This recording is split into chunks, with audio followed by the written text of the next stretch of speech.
Commissioner Bangs, Present. Commissioner Choi, Here. Commissioner Buskett, Here.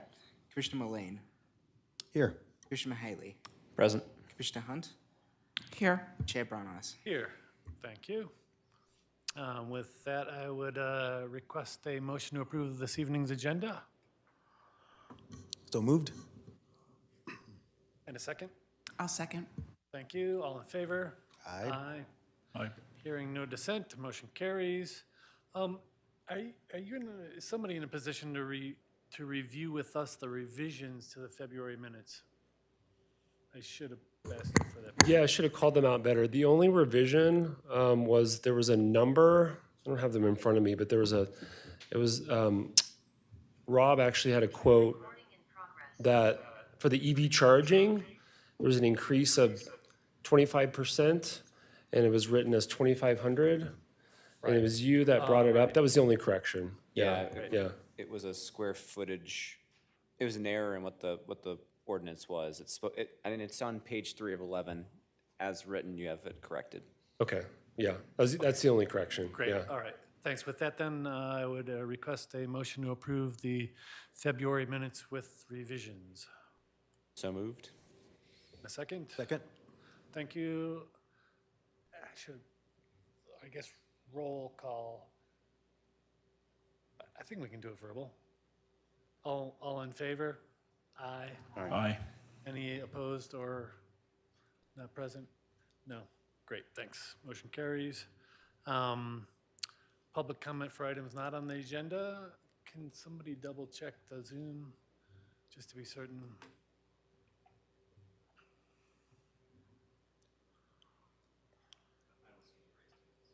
Okay, great.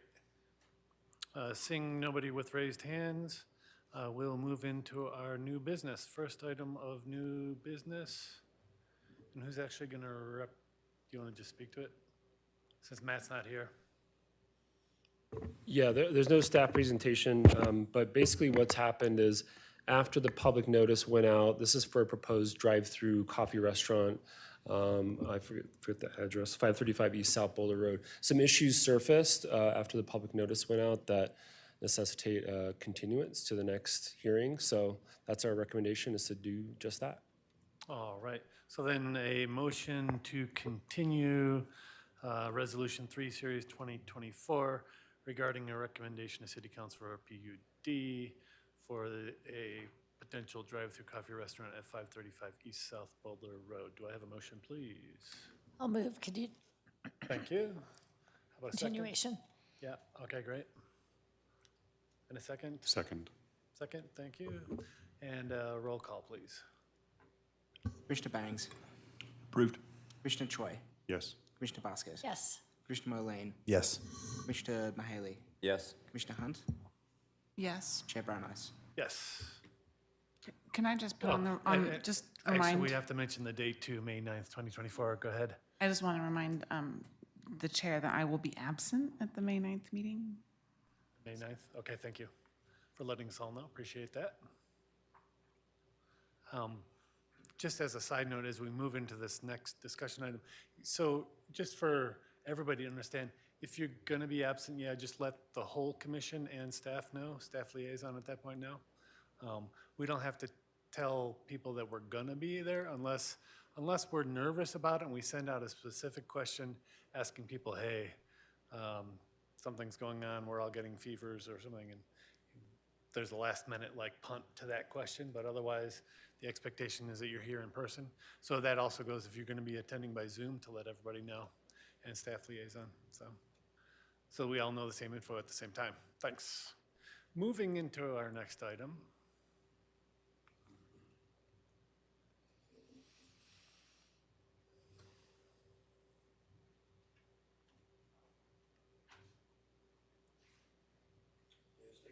Yep, all you. Right, let me And show- so this will be a fairly open-ended conversation once we get into it all, if that's how you're envisioning it, Jeff. Yeah, I'll try to provide some structure to the conversation, yeah, I've got about a 15-minute presentation, just kind of walking you through the housing plan. And basically, it's optional for you tonight. If you'd like to make a recommendation to city council, you're not required to. This isn't within your wheelhouse specifically in terms of it being a zoning code amendment or the comprehensive plan or even a comp plan amendment, but we're basically asking you, it's your choice if you want to make a vote of recommendation one way or the other, or just provide input for us before going to city council. So, but I'll walk you through all this if that's okay. Yeah. Great, Okay. thank you. Yeah. Okay, so Jeff Hurt with Community Development. So the purpose of this presentation tonight is to share the draft of our first housing plan. So like I said, the purpose of tonight is not necessarily for y'all to make a recommendation, although you're welcome to, but this is to get input from you all prior to going to City Council for consideration of adoption on May 7th is what it's scheduled for. So the topics I'm going to cover in about a 15-minute-ish presentation. I know you just sat through a long presentation. I'll try to be concise because there's a lot to cover here. The topics I want to cover are first just a project overview, particularly recognizing we've got a few new planning commissioners, and giving a little bit of background on the project itself. Also wanted to communicate to you all some of the related efforts the city has undertaken in recent years, kind of building up to the housing plan and parallel to it around housing affordability, and kind of give a nod to those. I wanted to orient you to the document itself. It's dense, it's heavy, there's a lot in there. So I wanted to just orient you to the structure of it and how to even digest all of it. And I'm not going to get into the content too much of the plan, but I did want to highlight some of the goals and strategies and actions that are in the plan, and particularly how it could or should integrate with the comprehensive plan that's coming up. So project overview, particularly again for the new planning commissioners, the city was awarded a grant from the state in 2021 to do this housing plan. We had to put the project on hold due to the Marshall Fire and picked it back up middle part of last year. We had Eco Northwest as our consultants on the project, so they produced the plan. They're nationally known experts on housing plans and this type of work. They're actually working with the Denver Regional Council of Governments right now on a regional housing needs assessment, so they know our market really well. Some of the milestones for this project, Planning Commission has seen this 3 times, to my knowledge at least, going up into November of 2023, and I'll mention kind of a recap of that meeting for you all that were there. City Council has heard it multiple times. I forget the exact dates. We've had 2 public open houses on this project last year. Both were well attended and offered us a lot of good feedback. And then we had a host of focus group meetings around specific topics, affordable housing providers, things of that nature, late last year. So there's a lot of input that went into this development of this plan. I did want to give a nod, for those not familiar, to some of the efforts the city has already undertaken around housing affordability. We needed to do this housing plan, and I'll talk about that in a minute as sort of a strategic framework.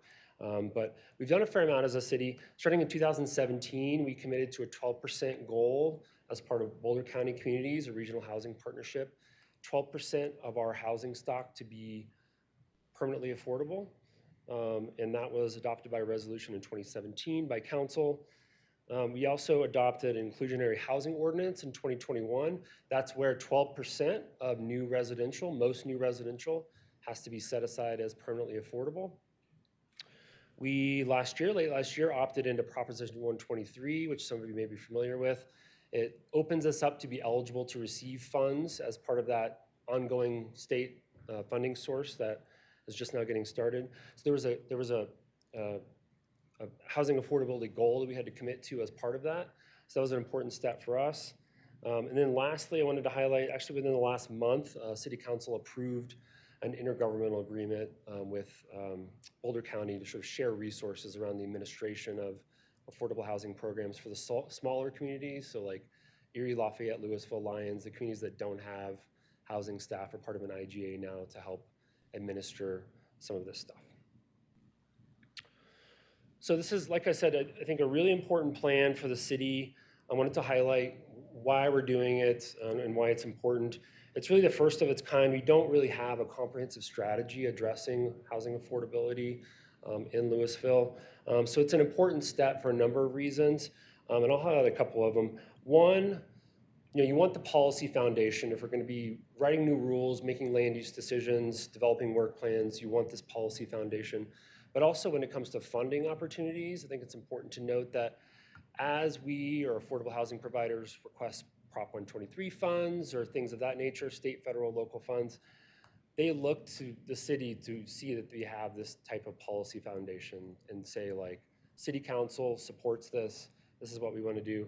It's an important step for funding opportunities and a number of other things. So I also wanted to note that it does align and sort of promote other city goals related to sustainability, social equity, transportation, historic preservation. So it syncs up pretty well with a lot of other city goals, and that's further explained in the actual plan. So Planning Commission last heard the housing plan or discussed it back in October, November. You had 2 back-to-back meetings, if you recall, those were here, that were here. At that time, just to give you a visual refresher, we dumped a bunch of information on you, 30 potential action items. It was essentially the framework for the document that's before you tonight. The feedback was supportive and positive. None of these action items were opposed. Not much was added to it. The feedback was generally better organize these, figure out how to prioritize them better, consolidate them to some extent so it actually becomes a more actionable document. At a high level, some of the key themes from the feedback from Planning Commission were general support with the idea of promoting more residential development in certain locations, more housing types in the city, the types of things that are in the housing plan, we heard general support for from Planning Commission. So to orient you to the document, it's dense, I know, there's a lot in there, there's a lot of data. Each sentence could be scrutinized and it's heavy. But the structure of it is we try to keep things as concise as possible in an executive summary to give you a snapshot of what the plan actually says. There is a housing needs and market assessment abbreviated version in the main part of the plan that's supplemented by the full version as an appendix that does the deep dive on all the methodologies and all the data and all that. There's a brief section on housing goals. The meat of the document is in the strategies and actions section, which is where we lay out the strategies and actions that I'll walk us through. So, and just to give you a visual, we definitely are mindful of the fact that this, as a heavy document, needs to be digestible. So if you need, if you want to read all 54 pages in detail, that's awesome. If you want just a snapshot of what the action items are and what the goals are, there's really only 2 or 3 pages that you can flip to that are up on the screen here that give you that snapshot, and all the details are underneath it. So there's a ton of findings, data and otherwise in the plan. I wanted to highlight a few just to bring it to the forefront. Median home price in Louisville is about $900,000 now, which means that only about a quarter of Louisville households can actually afford the median house price in Louisville, despite having some of the highest incomes in Boulder County. Also, about a quarter of Louisville residents and households are cost burdened, which means that they're paying over 30% of their income, household income, toward housing costs. Our incomes are rising faster than Boulder County as a whole, but our housing prices are rising faster as the county as a whole. So that trajectory is just sort of pronounced in Louisville. Of note, and I'll touch on this here in a minute, and this may have some discussion, in more recent years, our population and housing unit count has actually plateaued and declined. Since 2017, we've gone down a bit. Pre-Marshall Fire, we've gone down a bit in population and housing units and school enrollment. So interesting data points. I wanted to put this up on the screen too, just to highlight what I think is an interesting graphic in the report. If you see this through the lens of workforce housing, which a lot of people do, just to show how pronounced this issue is, this chart breaks down typical incomes by occupation and what they could afford, and really just highlights that even folks that are well into 6 figures, engineers, nurses, firefighters, dentists, aren't able to afford typically a home in Louisville with that $900,000 price point. So I wanted to address the population and housing unit assumptions, and we can come back to this if you'd like. But first wanted to say, first and foremost, this plan is not about setting targets or aspirational goals for new housing units or population numbers. That kind of discussion is better housed in the comprehensive plan. So just to be clear, that this plan does not do that. It's really about, and what we tried to articulate in the plan, just sort of an objective look that basically if we maintain our current share of housing units and population relative to the county out 20 plus years, based on the projections for the county, what would our number be? And so that number is about 2,500 new housing units. That doesn't mean, again, that's a goal or a target. That is the methodology, and that's what Eco Northwest did to show that's what we would need, which is far beyond what we're zoned and have currently to accommodate, which is a nuanced discussion we could have, certainly. The last thing I wanted to say on this front was, so I think, it's tempting, and if you want to go there, happy to do that. It's tempting to really dive into that needs assessment, look at the methodology, look at the sources, really pick apart, is this the right number? How far off are we? I think it's important to note that the goals and strategies and actions in this plan, I think, hold true regardless of what that specific number is. It could be off, maybe not wildly, but it could be quite a bit off. And I think everything kind of holds true in this report from our perspective as staff and Eco Northwest. So some of the needs identified in the plan, there's a short section on it, but we need a more diverse housing stock. I believe about 70% of our housing units are single-family detached, which are obviously the most expensive ones. Our population is aging faster than other Boulder County communities, so senior housing is certainly a priority and something we're deficient on. When you talk about younger residents and younger families, they're increasingly being priced out of Louisville, so rental and homeownership opportunities for those folks. Income-restricted units, that's where we have permanently affordable deed-restricted units. That is a need and certainly not something the market is going to deliver without some sort of intervention. And then again, back to the local workforce, kind of seeing how pronounced that is, housing for those folks that are serving the community.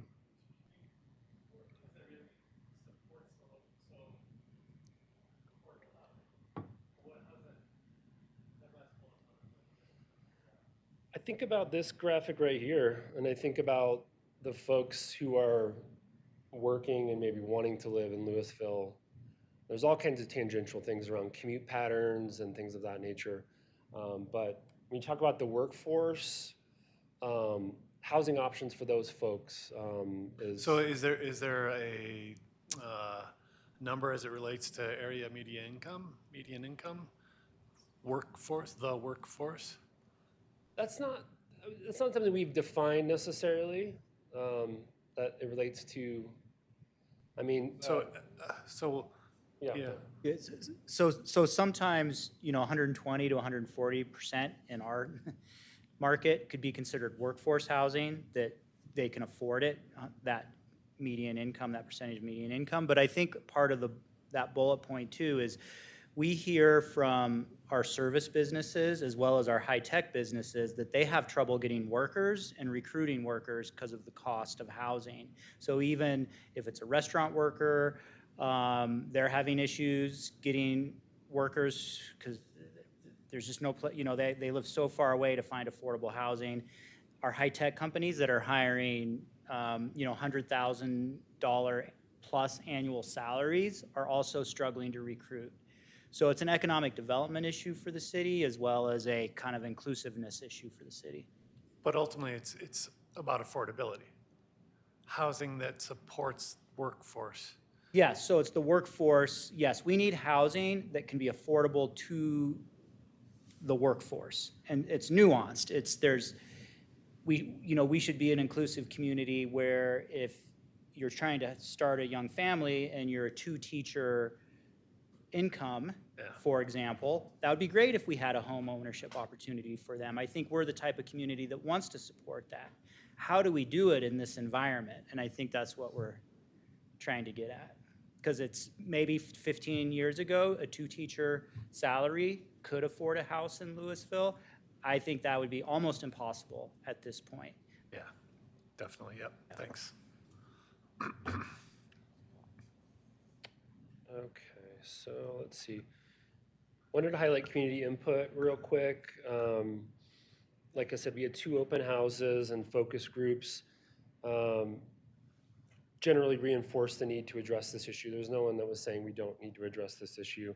And really we heard from the community general support for the idea of more diverse housing types, looking at more residential in areas like the McCaslin corridor, for example, where you have underutilized land. I'm happy to circle back to this. So the document itself, the simple way to look at it, another simple way to look at it is there's 3 goals, and I'll mention what those are here, and there's 3 strategies that are tied to those goals. And then each of the 13 action items kind of are embedded in those strategies. That's sort of the hierarchy that we're looking at in this document. The 3 goals are simple and they're measurable, which is a good thing. First being increased residential development. We mentioned the 2,500 housing unit, whether or not that's the right number. Our zoning capacity, to my knowledge, and I think we've done some analysis recently, is only something like 400 units could be entitled. So we're way beneath in terms of a zoning capacity standpoint. So increased residential development in Louisville, expand access to affordable housing. That's mostly or more referring to permanently affordable, deed restricted type of affordability. And then the third goal, diversify our housing stock. I mentioned that 70% of our housing units are single family detached. More diversity of choice will tie into price point and options.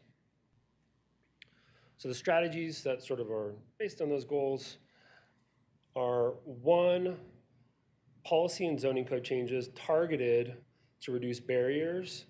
And so those are summarized in the plan in more detail. I think there's something like 4 or 5 actions within that strategy. These are intended to be the more near-term, sort of concurrent with the comprehensive plan or shortly after items that we see as, I would never say low-hanging fruit, but more tangible, like things that, like, you know, we feel confident we could tackle sooner than later without the policy direction of the comp plan. So we're already moving forward with addressing ADUs, for example, here soon. That's an example of what's in this strategy 1. Strategy 2 is all about funding opportunities and leveraging partnerships. Lots of tools to explore within that strategy. And then strategy 3 is really distinguished from strategy 1 in that they're also policy and zoning code type changes, but more comprehensive, more big picture, more post-comprehensive plan, longer term type of changes where we're looking at, you know, changing how we do development review, being more predictable, things like that that require much bigger discussions and are nowhere near low-hanging fruit.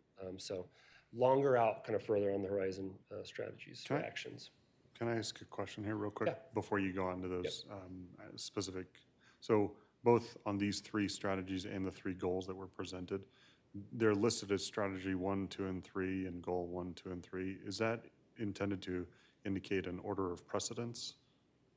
No, it's a good question. Thought about not numbering them, honestly, but So the reason I ask, right, I see on this particular page right here, strategies 1 and 3 as precedent to strategy 2, right? Unless we have policy zone changes and policy zoning code changes, you know, trying to leverage funding opportunities is moot if we can't allow whatever we get funded for.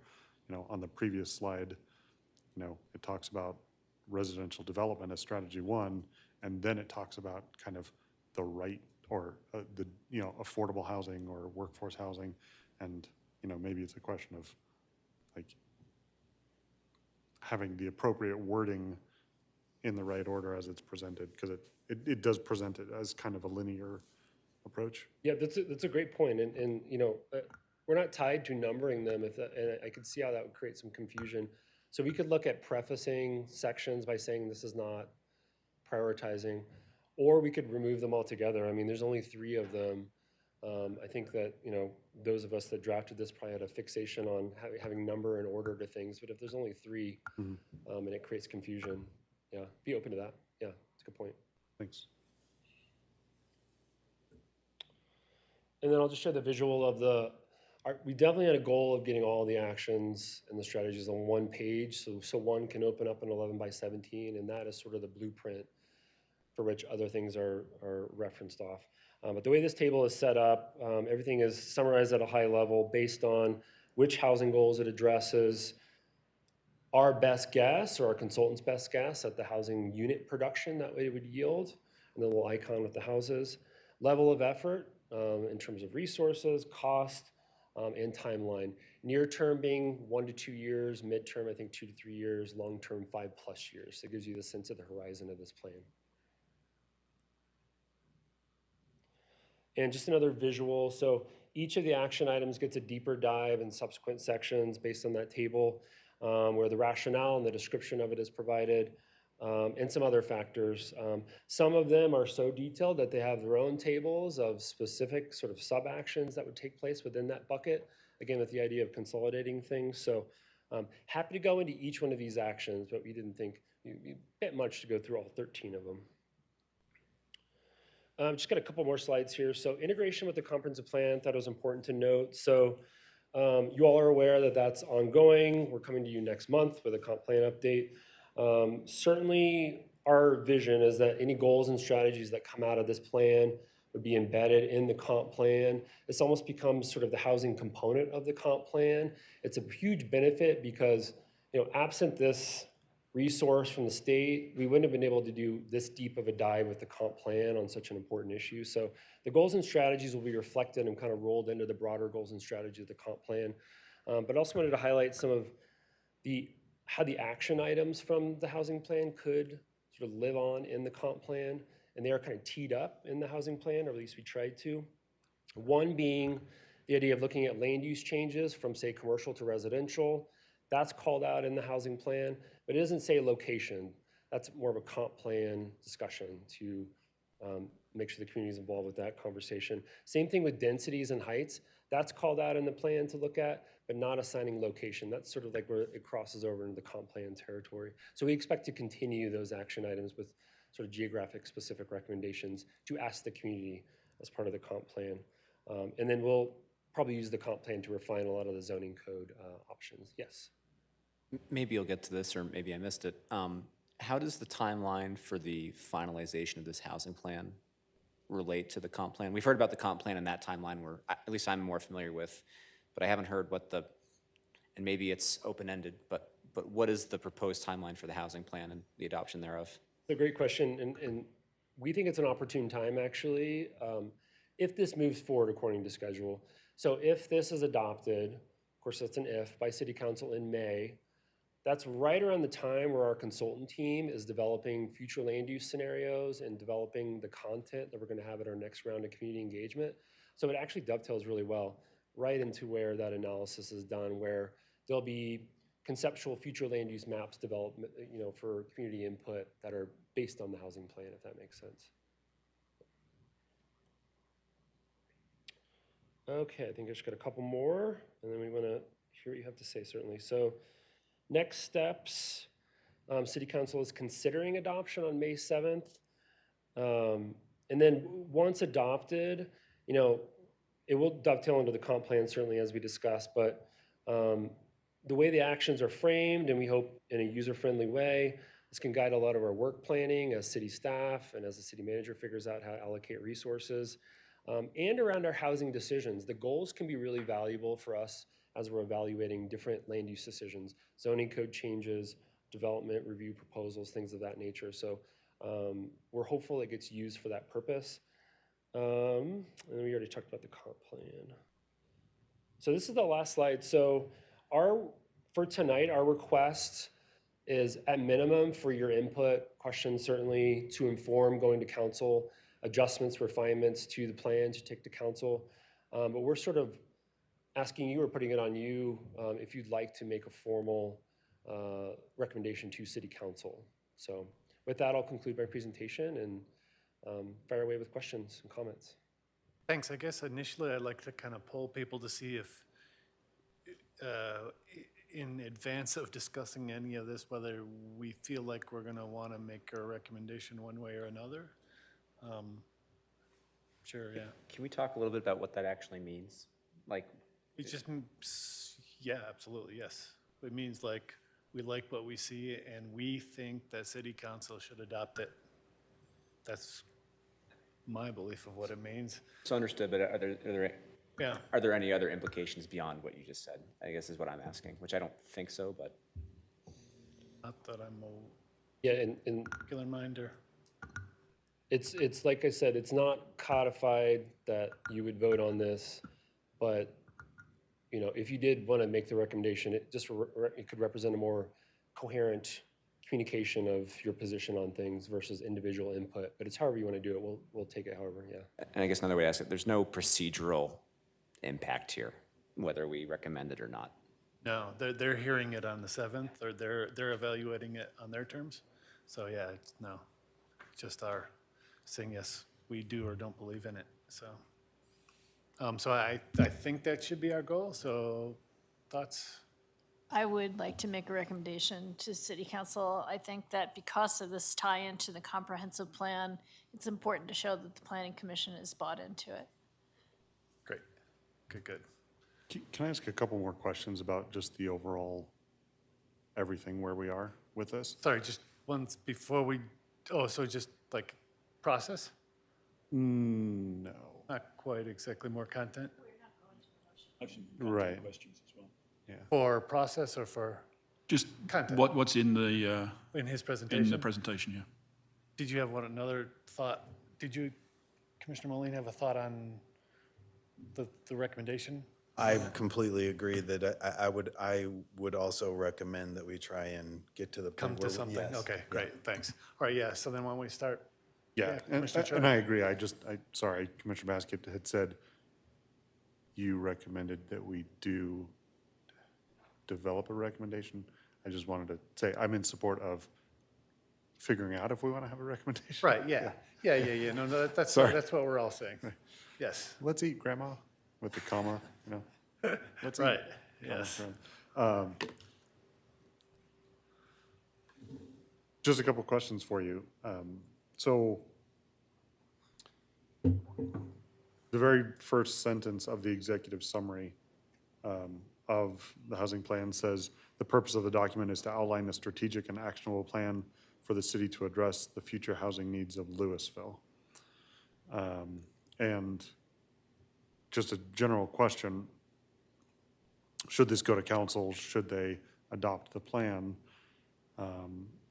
There's a statement just now that talked about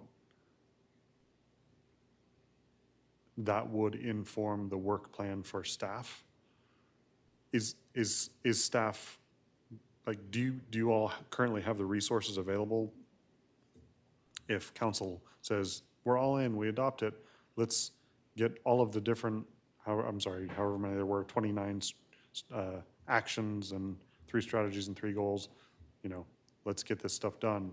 Are you all prepared and able to have that strategic and actionable plan? It's a good question. A lot of this is resource heavy, certainly. When I mention informed work plans, what I'm thinking of as an example specifically is there's some discrete zoning code changes recommended in here, right? And so if you all in city council, adopt this, that gives us clear sort of marching orders that we as staff, should prioritize that and take on those, as a special project to the extent the resources allow, yeah. Thank you, that's good. And of that, right, kind of this wholesale adoption of this plan, while you specifically said you didn't necessarily want to have an order of precedence in terms of the goals or the strategies or the actions, what is that in terms of how it's laid out in the plan, in terms of what's first, what's next, what's later, as opposed to just everything everywhere all at once? Yeah, they're all laid out by the near, mid, and long term. So we would obviously look at the near term ones first. And by the way, all of these, you need to do a deep dive on each one of these, right, and evaluate further. Mm-hmm. Some of them, like frankly, you could evaluate and analyze and conclude that there's nothing we can do or nothing we should do. So the idea is probably to look at the near-term ones, figure out which ones have the most legs, and bring those forward to the extent resources allow. But that's not to preclude us from picking and choosing things out of the mid and long term, for example. So there could be things in the long term from a zoning code perspective, for example, that like we feel as staff and embedding it with you that like could bump that up to the near term. So it's not a scientific, like this is precisely what we're going to do, but it's an important starting point, yeah. Thank you. Got a couple of questions. So I think you said we have zoning to support 400 additional units currently. And we need to, if we were to maintain the 6% share for the county, we would need to build something like 100 per year, just slightly under 100 per year. Can you tell me pre-Marshall Fire, what was the net new addition rate in Louisville? Do we have an average? Just to give some context to what 100 units per year looks like compared to previous growth. Yeah, Robbie might. Yeah, I think if you go into the housing needs assessment, I think we have that data somewhere, but I don't have it. I'll look for it. I would say that anecdotally, and it's not going to answer your question exactly, but up until 2017, when we were building out Steel Ranch in North End, we were building dozens and dozens of houses on the heavy years. I don't know if we reached 100 in a year, but it was a lot. Since 2017, it's really been, notwithstanding the Marshall Fire, less than 10 a year, maybe even 5 a year sometimes. It wasn't a lot. So it's, you might have one project, though. If you're looking at an average, it doesn't mean that we're maybe going to build 100 per year, but if you look over a 10-year period, we might get a couple projects on the books and build 300 or 400 units in 2 different projects, for example, versus kind of spreading out that 100 per year over 10 years. Okay, so it's very significant compared to previous growth. I think it's more growth than we've probably seen in a while if you average it out. It's not unprecedented in the city. So in the late 80s and 90s, we were doing several hundred per year for many years to get from, when we were a city of 4,000 or 5,000 people and we went up to 15,000 people in about a 10-year period. We were going at a quicker rate. But if you look at the last 10 years, it would probably be more similar on average. But let me see if I can look up the actual numbers for you. You've given us, the context, the range. I have a second question, Jeff. Not to get too specific, but on page 31, action 1.1, there's a statement in here that says, comprehensive plan in 2013 was beneficial in some ways, but zoning did not implement the vision. So, which I understand, but as this goes forward and becomes the housing plan, it would be good to obviously make it perhaps a little more rigor and robust that the plan is adopted rather than ignored. I mean, am I reading that right, that it was essentially ignored or overlooked? Yeah, I mean, obviously can't speak to the 2013 plan, but I know a lot of the future land use kind of scenarios and aspirations did not change the comp plan. So I go back to the McCaslin corridor. It was commercial and it stayed commercial, despite I think it being contemplated in the 2013 plan to make some changes. That could be, that is generally maybe something like that is what it's referring to. But with this plan, I mean, I think we're, again, not knowing what happened 10 years ago, but this is a very assertive, methodical approach to getting something like that as a policy. If you have a housing plan that calls for something explicitly, city council adopts it, and then you have a subsequent comp plan that builds off of that and explicitly calls for it, and city council adopts that. Ultimately it's up to city council, but that's our goal, is to make it very grounded in data and analysis and community input and give it as much momentum so that actually happens, yeah. On that thought, I would observe that a lot dies in process. And so I think what happened was the comp plan of 2013 envisioned these area plans and the neighborhood plans. There was change in staff, there was change in council, and so we never saw anything. That comp plan did not inform changes to code. And this is acknowledging that and saying it goes from the housing plan to the comp plan to staff work on code. So, yeah.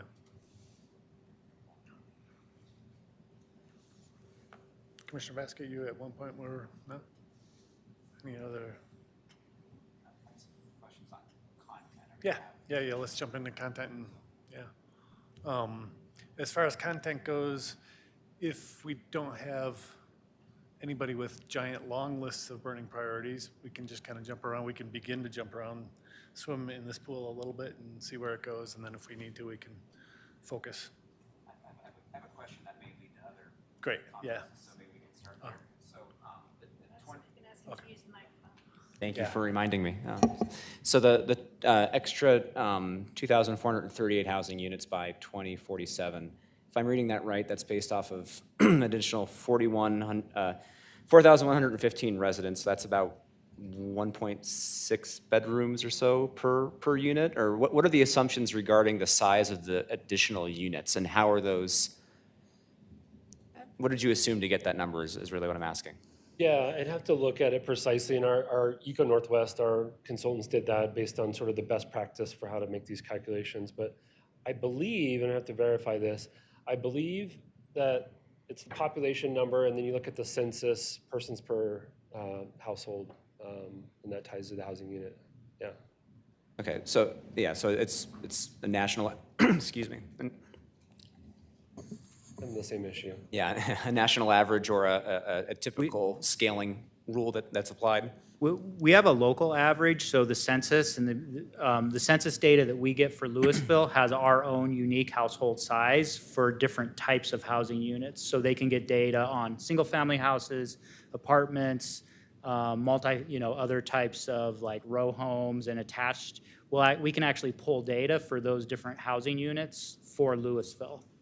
And I saw that, there's a table, Exhibit 2 on page 160, and the vast majority is 2 bedrooms, so it's already higher than the 1.65. So I guess I'm poking at a few things. Is that the right number to use for Louisville, is the crux of it? Because that obviously weighs heavily into the number of pacing and the number of developments. So, right, I think if our housing plan called for building all single-family houses, we'd probably have something like 2.4 people per household. Yeah. But our plan calls for more multifamily and attached, which tend to be lower household sizes, so there's fewer people per unit in the calculation, I assume. I don't know the backing numbers either.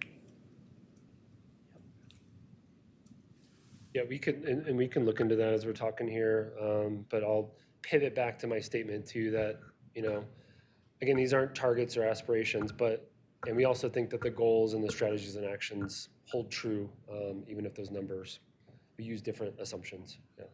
And since we're on the topic of housing type, I guess I'll make a comment, and I think it's more relevant to the comp plan, and you can affirm that, but in case we forget later or we miss, but, in terms of diversity of housing, I think a recommendation somewhere of having a diversity of housing options in a given development might also be a good idea, for a number of reasons, avoiding sprawl, being more in line with what we think the character of our community is. So I'm guessing that's something that would probably be better suited in the comp plan. Is that? Yeah, in terms of, that is a recommendation in here. I forget how it's framed. It's essentially for larger sites or greenfield sites where you have a lot of units. There should be a diversity of housing units within that development. I think it is, but when I read it, it wasn't clear to me that it was within the same, across all of the portfolio of developments, you could have different types of developments, but I'm talking about in a development itself, having a range of options, not just having the entire thing be single family, mixing some townhomes or some multifamily units in there, I think would be a good thing to include. So I guess I'm bringing it up because it is sort of in there, but I'm not sure the wording is not exactly what I'm suggesting, is what I'm saying. Okay.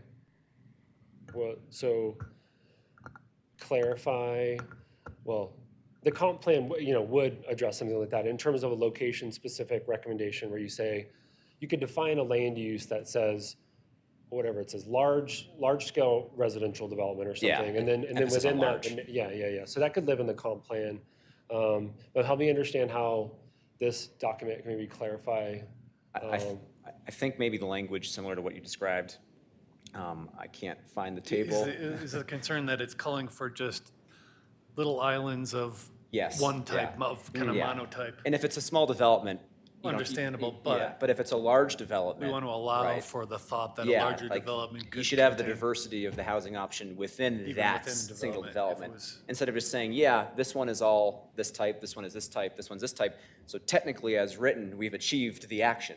Right. But I'm saying, I think we would be better suited if we encouraged a diversity of housing types in a given large-scale development. And I don't think we should set limits on what that means, like, above 10 houses or whatever. But Speak to the it, though. spirit of the Yeah. action, I think, should be, diversity of that. housing in a given, in a single development. If you're going to plat it all at once, let's think of Right. that for a single Yeah, development. if Yeah. the opportunity is there.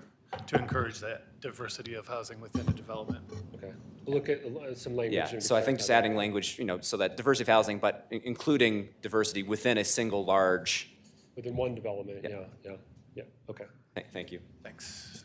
Yeah, Commissioner Maloney? Sort of like the old, what we used to call Stapleton, which is now Central Park, where you have lots of different diverse types of housing in one development. Maybe we could do it better than some, like, thinking of Palisade Park where I rented briefly after the fire. That, I don't think that was done very well, but I see what you're saying. Commissioner Moline? I was just going to say, it looks like it's in action 3.3 when they're talking about Greenfield, which I'm just trying to make sure, Commissioner Mahalia, that I'm. Give me a moment, and Yeah. I'm terrible finding it on the spot, but I'll find the table, and I can suggest some more Okay. specific language, so thank you. Yeah. Can I ask one more while we're, Sure, yeah. I'm sorry, were you going to ask? So I just wanted to ask, there's some language that's contained in the plan referencing, tiny homes, micro units, ADUs. What does that mean to staff, and how does that align with future or pending and imminent, activities around how the city could support that, since we don't currently? Yeah, so that ties into, first thing that comes to mind is zoning code changes. So our zoning code, for example, I think only defines multi-unit and single unit. And so there's it's either you're in or you're out kind of thing. And so to have a more granular set of land uses that accounts for some of those sizes would be one thing to address it.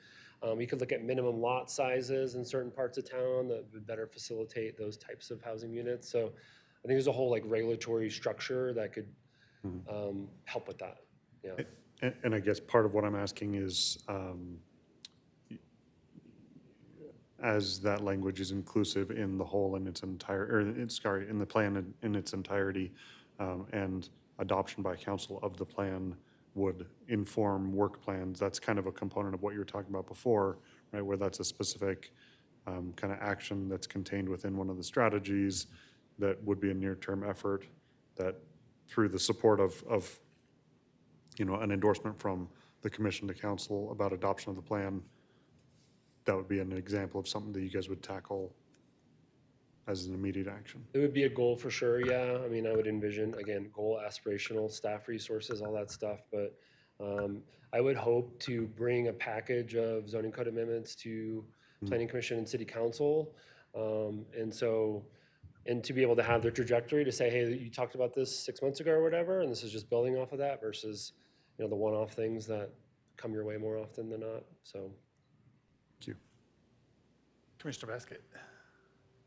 I just wanted to reinforce what Commissioner Choi said in terms of this is a lot of work to take on.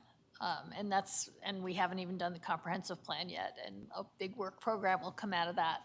So I hope that staff can accommodate it and be successful, or add staff if that's what comes out as recommendations from the comp plan. I have two specific questions. One is related to current events. So the discussion in the recommendations about changing the rule about more than two unrelated individuals. Currently, there's a bill going through the legislature. Do you know what the status of that is? All I know is it's still in committee. I don't know Okay. which committee, but Okay. what is the legislative Well, session in if May it- 8th or something? Yeah. If it passes, it will negate the need for that because it'll be a statewide rule. Yep. And the other question I had was, in the strategies, there is a recommendation for a commercial linkage fee, or I think it says explore a commercial linkage fee. And I was wondering, and it also does a good job of acknowledging that this could be at counter to the economic vitality strategy. So I think it's good to hold those both in the same place. I was just wondering if any of our other Boulder County cities have a commercial linkage fee. Don't know. I know the city of Boulder has one.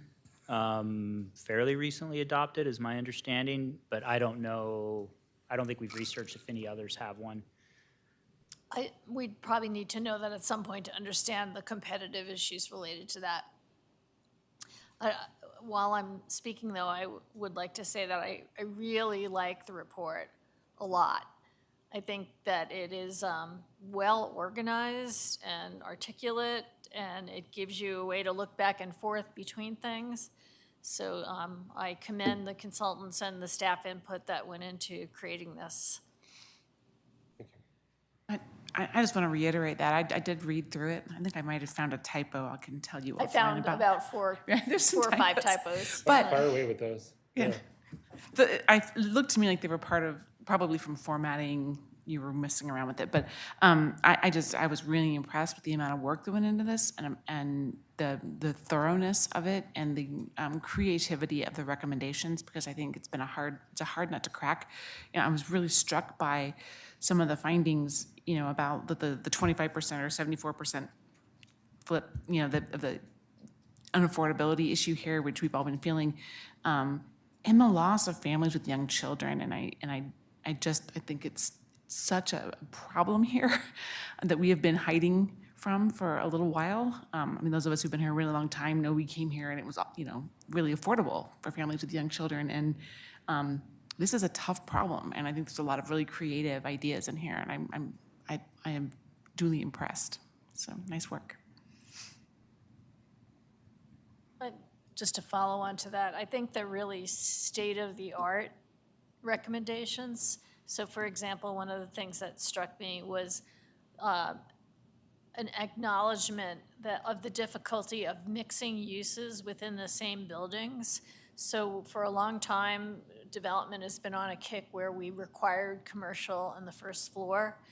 And it's so depressing. If you look at the housing that's next to Lafayette City Hall, it has vacant. They're all vacant. And it's just a really tough nut to crack. Perhaps if a mixed-use building was an infill building, which is already a commercial street, you might be able to make that happen.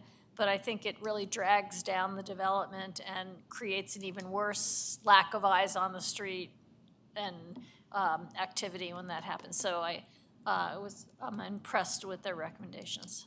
I'm interested to see how that goes in downtown Superior, because they have that whole block where they've done the exact same Interesting, thing. yeah. Well, that'll be an interesting test to see how they do. I'll just chime in and pile on at this opportune moment too. And boy, I couldn't agree more with my fellow commissioners. I'm just really thrilled with to me, this is like we've just been sort of sharing. I think this is a really serious issue for our community, and I have the fortune of being able to kind of see the vision, mission, and value statement over here on the wall. And I just keep thinking like, this is a really, the gravity of the housing situation, it kind of, to me, sort of threatens the livability and the vibrancy and the health of our community. And I was just, as I was going through the plan, I was just struck like this thing is meeting the seriousness of our situation in a really just hard-hitting and good way. So again, kudos to you all and to the, I feel like we are, like it does feel like experts have put this stuff together and thought about it. And so anyway, just piling on. Nice, thank you. Any other content issues that were hot burning? Everybody who had typos, you get free unlimited nachos this evening only. Yeah. So another content one, poking at deed restrictions, and I'm not sure what discussion happened previously at the Planning Commission. So I guess the first question would be, using some precedents we've seen in, say, Summit County about housing, not just income, but the occupant needs to be living and working in, a given area. Has that been considered and previously discussed? Yeah, I forget. We don't have anything on the books currently, right, with a preference? No, we've heard that comment, though. I don't think it's explicitly in the plan, is that the idea that, yeah, if you're living and working within the community, it's part of the deed restriction that you get a priority. I've seen similar priorities, for example, with Kestrel, our latest deed restricted project. Those who were impacted by the floods had priority. So there's, anyways, I think we could consider that if we wanted to consider that as a policy to give preference. I'd have to vet that legally and make sure, but we could take a note and Yeah. maybe add that before city council as a recommendation. It's a deep rabbit hole, and there's a lot of discussions to be had on that sort of thing, Yeah. but I think we should be having those discussions, given the gravity of what we're describing, and trying to help promote, opportunities for people of all backgrounds and occupations to live here. I think that's something that should be considered, and we should have that discussion. So I'm not advocating for, yes, we need to do this, but I think we at least, at the city level, should be having that. And so maybe that means having it be its own action under, I don't think as written it's included in Action 2.6, because it just says deed restrictions, but specifically the deed restrictions as it pertains to, one of the occupants living and working, within county or city, whatever the appropriate bounds is. I think it's something we should strongly consider. Yeah, I think we could find a home for that in multiple places, and it is a model like in resort communities where they Yeah. can't, we do in the plan call for, as it relates to the inclusionary housing ordinance, we call for looking at upping the area median income range. Currently, it's, a portion of the units have to be 60% or below AMI, and I think they all have to be 80% or below AMI, is that right? Which is well below, as we just talked about, the workforce housing price point. So I think contemplating raising the AMI up to like 120% or whatever we said, in concert with something like what you're talking about, could make it really strengthen it. Yeah, and maybe AMI covers you in that regard, but I could see some circumstances where it isn't, and so I think we should strongly consider adding that as language either under Action 2.6 or its own action. Yeah. So at least we have that conversation as to whether that's the right thing to do, whether we leverage just the AMI deed restrictions or whether we include some sort of occupancy based on where people are working, as has been done elsewhere in Colorado. Hey, Chair, I have one more question Yeah, please. about content as we're going along. Understanding and appreciating the kind of enormity and scope of everything that is in this guiding document as a plan, how do you feel about the either specificity or generality of the language for the 3 goals? Yeah, I mean, first thing that comes to mind that I'm personally happy with is they're all measurable. Increased residential development is measurable. Affordable housing is measurable. We need to do a better job of tracking the deed restricted units. Diversity of housing stock is very measurable too. Those are all data points that we can track. And I think they're very broad, yes, but they can encompass a lot and be used for a lot of different purposes. I think they could be really strong as we're looking at even like land use cases and development proposals with the comp plan. Yeah, I think, we vetted the heck out of these things. And these plans always have ambiguous language, but I think in our perspective, it strikes the right balance of being usable, but not being so rigid. In continuing to kind of roll with that idea, right? And we'll just use the first goal as an example. Increase residential development in Louisville, as you said, right? That's something measurable. We can say whether or not there was an increase or not. Does that, as it's written, and that kind of just pertains contextually to how a lot of these things are phrased in the plan, does that, as it's written, both allow for the idea of increasing appropriate residential development in Louisville and/or increasing residential development opportunities in Louisville? Are they mutually exclusive? Are they both contained in it? Does staff feel comfortable that, again, as a very broad and encompassing guiding document, that this allows the flexibility after recommendation and adoption that you could develop work plans to tailor, either appropriate residential development or residential development opportunities, both under that first goal? So I was reading the goal as I was trying to multitask, was reading the goal as you were explaining the goal. I think there could be, I mean, what I'm hearing you say is, appropriate, right? Is it not just increase residential for the sake of residential, appropriate to neighborhood context, the values of the city and things like that. I think that actually could be clearer in the goals that, we're not, if that's kind of what you're getting at.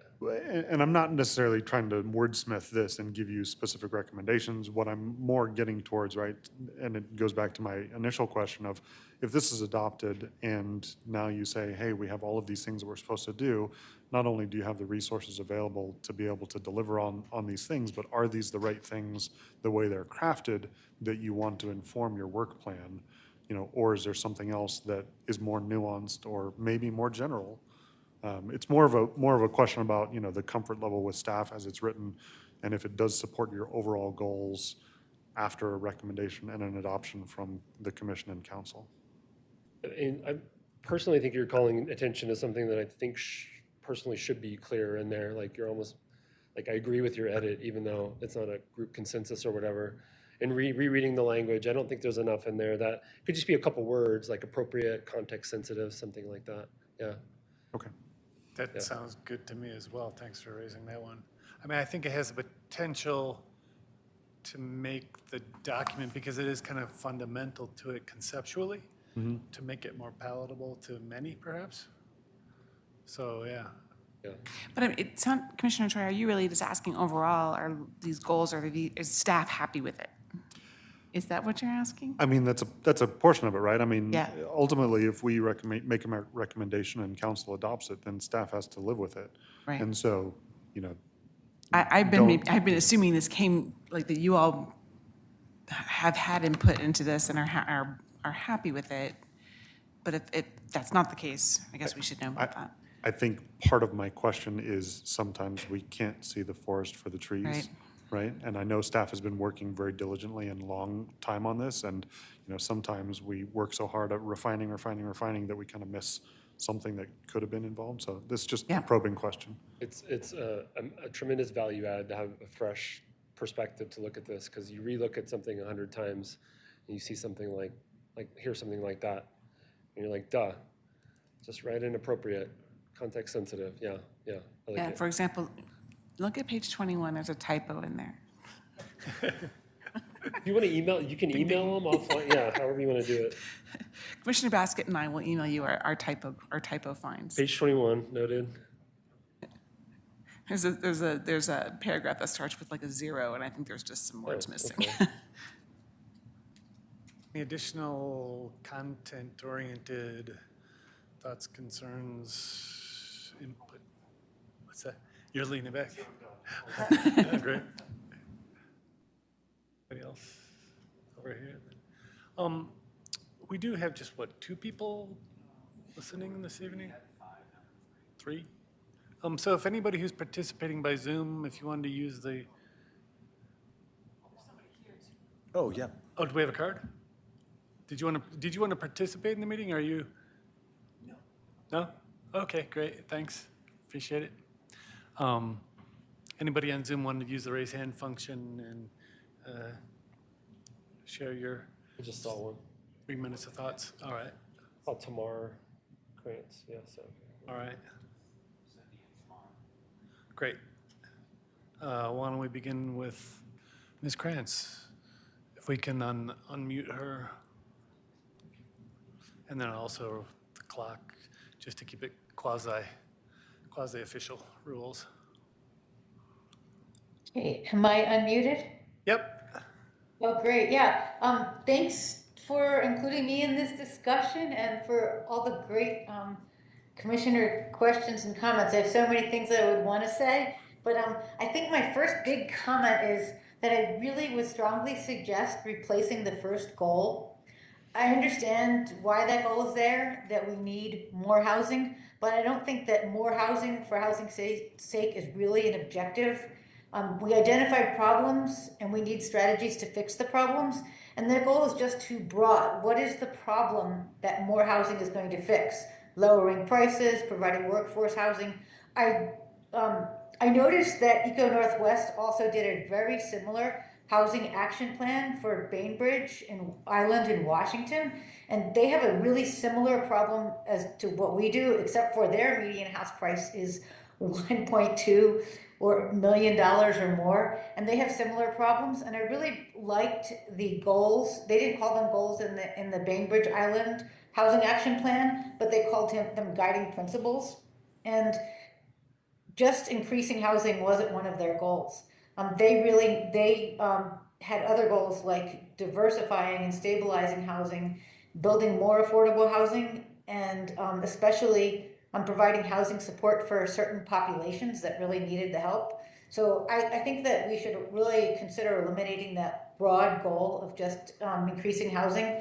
And I think that we need different measurements than just, saying, okay, we added 100 units this year. I don't think that in itself is really going to help Louisville. As a matter of fact, I think it might hurt Louisville and just put the burden of new housing on existing residents.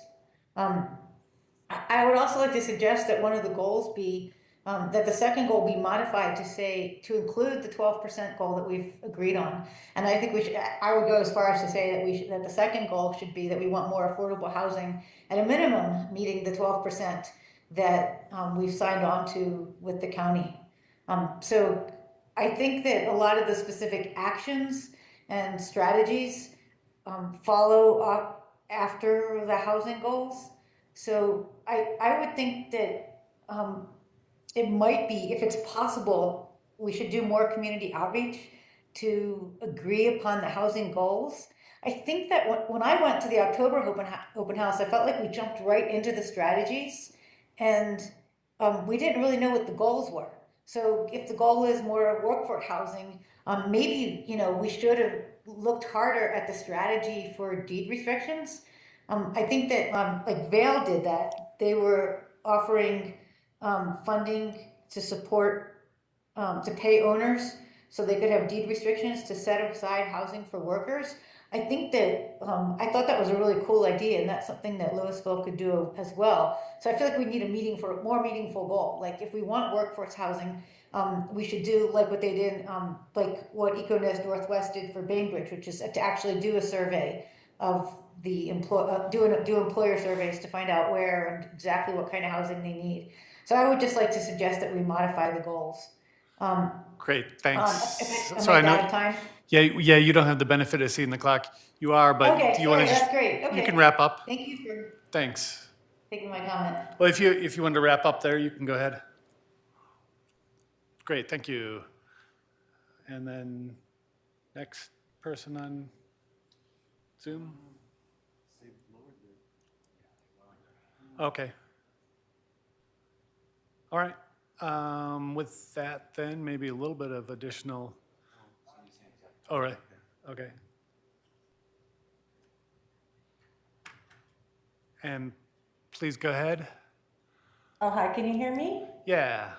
Oh, hi, this is Cindy Bedell. I'm a resident of Ward 2 in Louisville. And I haven't prepared a comment, but just listening tonight, I wanted to say a couple things. One, if you look at our community character survey from a couple years ago for downtown, it says the comprehensive plan references the livable small town character of Louisville together with values such as diversity, walkability, and family friendliness.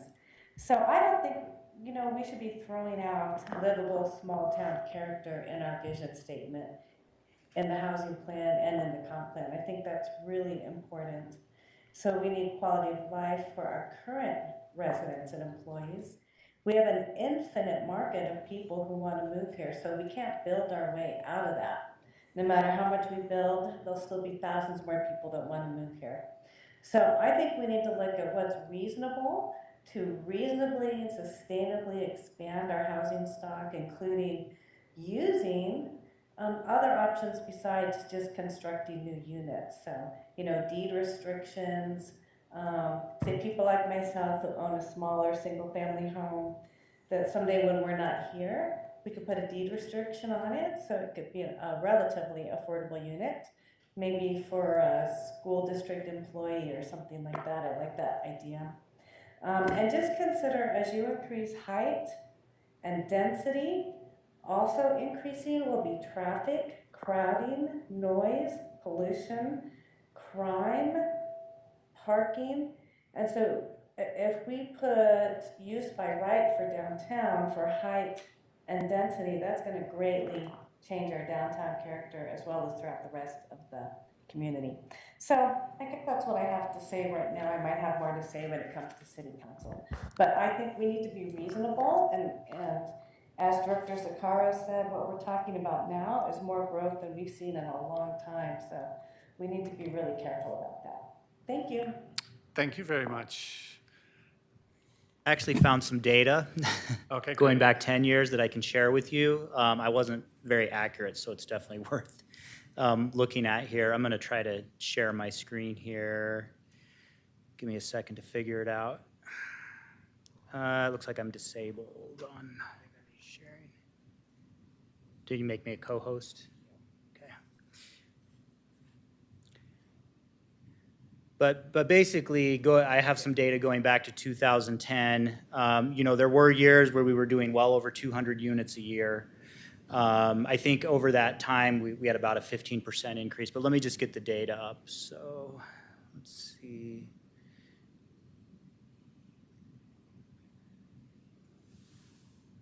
Okay, let me see if I can.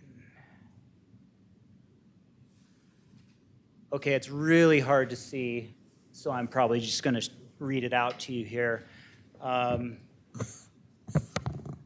See if this works. So basically, we go back from 2010 to 2017 when things really leveled off. And we basically go from 7,899 units. And I'd say this is when D-Lo, North End, and Steel Ranch were really building out. So there's quite a bit of housing development. So we go from 7,899 to 2017, we go to 8,870. So there were some years, excuse me, where we were, you know, well over 100, you know, over 200 units in 1 year. And then once we kind of leveled off in 2017, then we were doing, you know, it looks like 30-ish units per year for the next several years after that, leading up to 2021. So here's the actual data to put some perspective on that. Great, thank you very much. Any additional thoughts, deliberations? I do think the plan does speak to and will help us develop these other alternatives, deed restricting, that sort of thing. So I think we're in good situation with that. I was curious if anybody else had any other thoughts. I mean, I guess trying to roll in the concerns that the goal of this is to maintain quality of living for the people who are here now. That's important.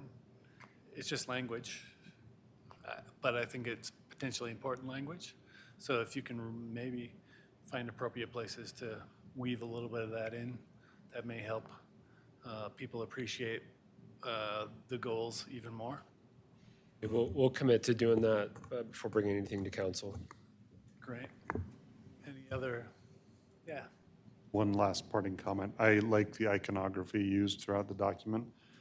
Would you be willing for the icon that's meant to represent the diversity of Louisville's housing stock of the 3 different shapes to maybe add 3 different colors to the 3 different shapes?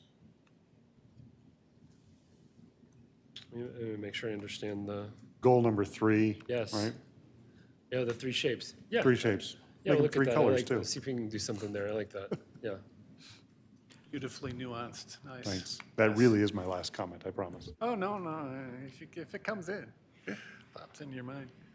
Yeah, Commissioner Moline. I might offer one thing too. I don't have the whole document pulled up in front of me, and I didn't print out the whole thing either. But I'm just hearing some of the public comment. I guess I feel like this plan has the potential to exactly reflect the vision, mission, and values of the city, and I don't know if it's worth, I don't know, maybe that's already even in the document, but if it isn't, I don't know if it's worth kind of making a linkage there that I think the goal of of the suggestions here are to keep the town livable and have a good small town, and I think that's what that would be the goal of it too. So anyway. I think it tracks with the comment as an overarching kind of lens, and we could further tie it, because the comp plan in part will be developing, updating those vision and value statements, because we could tie it to the most recent comp plan and make it cleaner as well, yeah. Right, and I think to that comment, reading through this in some detail, I do feel like this is getting away from, I think, previous decades, to the comment of just building more housing. I mean, I don't feel like this is just building more housing. I feel like this document, and again, maybe it could be more explicit in some places, but I do think the document is about building houses more intentionally, to keep that character and to promote diversity of both price points, types of housing, and people who can live in them. And so I think, I do think this addresses that. And so I agree with Commissioner Moline on that. Great. With that, then, are we comfortable in moving forward with a recommendation? So are you hoping if we just do a voice vote? Do you want a roll call formal, or? I think voice vote's totally fine. Yeah, however y'all want to do it. What's that? However y'all want to do it, voice vote's fine with us, I think. All right. Would you like a motion from someone? I think we included a resolution that you could consider too. Oh, okay. Either way. Oh, there was a resolution. Yeah. You just threw all the options on the table. Oh, really? Yeah. Can you We're read just trying to confuse you with options. So. No, that's Can, great. yeah, you can choose to do that as you see fit, yeah. Yeah, go ahead. One quick question too. I mean, is it just helpful to recommend our support for the current plan, or is it helpful to add a statement that says something like, and we urge council to look strongly at incorporating the suggestions or elements of this in the comp plan and in their work plan? I mean, does that do anything, or is it just better to recommend just general support of the document? I don't know. I mean, I think those could be strong statements that they may appreciate. So I wouldn't shy away from making those statements if you all agree with that. We could incorporate that language into the resolution. If somebody makes a motion to approve the resolution, and we can add those statements in the whereas clauses and as an example. Yep. Okay, so that's how many additional to the whereas? Oh, I was thinking just one that would say something like, look strongly at, or that we would, that in our recommendation, we would like the council to look strongly at incorporating the elements and goals and action items from the housing plan into both the comprehensive plan and then also into their work plan, the city council's work plan, Okay, as a, yeah, something like that. captured, nice, all right. Commissioner Moline, Yeah. I might also add one other whereas that simply states, whereas the vision, mission, and values are of paramount importance, and should be included or considered. Yeah, I like that idea. I think it'll serve us well to have that in there. Yeah, Commissioner Mahaley. So I don't think this changes what my vote would be, but where do we stand with regards to the suggestions that were made for changes to languages or additions to things? So I'm comfortable with staff having absorbed that, and Yeah, they'll run with it as I am needed. too. So, yeah. Others, yeah, that's okay. You're comfortable with that, yeah? Yeah, happy to read them back too. I didn't feel the need to ask for official conditions or anything, but your comment about greenfield and vision values and appropriate, yeah, I think we got everything. All right. Great. Is this, is this resolution 4 then? It is, I think it's Series 4, yeah. 2024, all right, great. yes. Yeah, okay, great. Then a motion, please?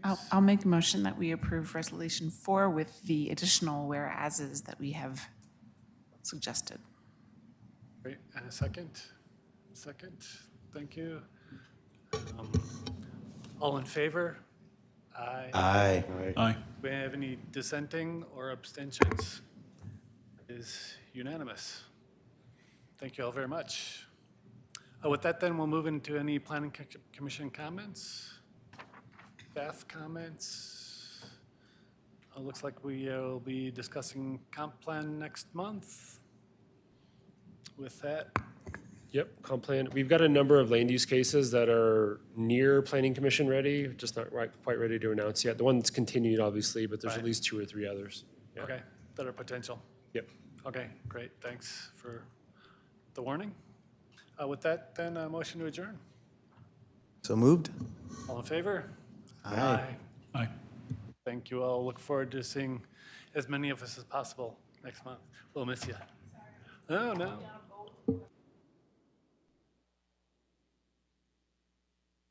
Keep more of their hard-earned money.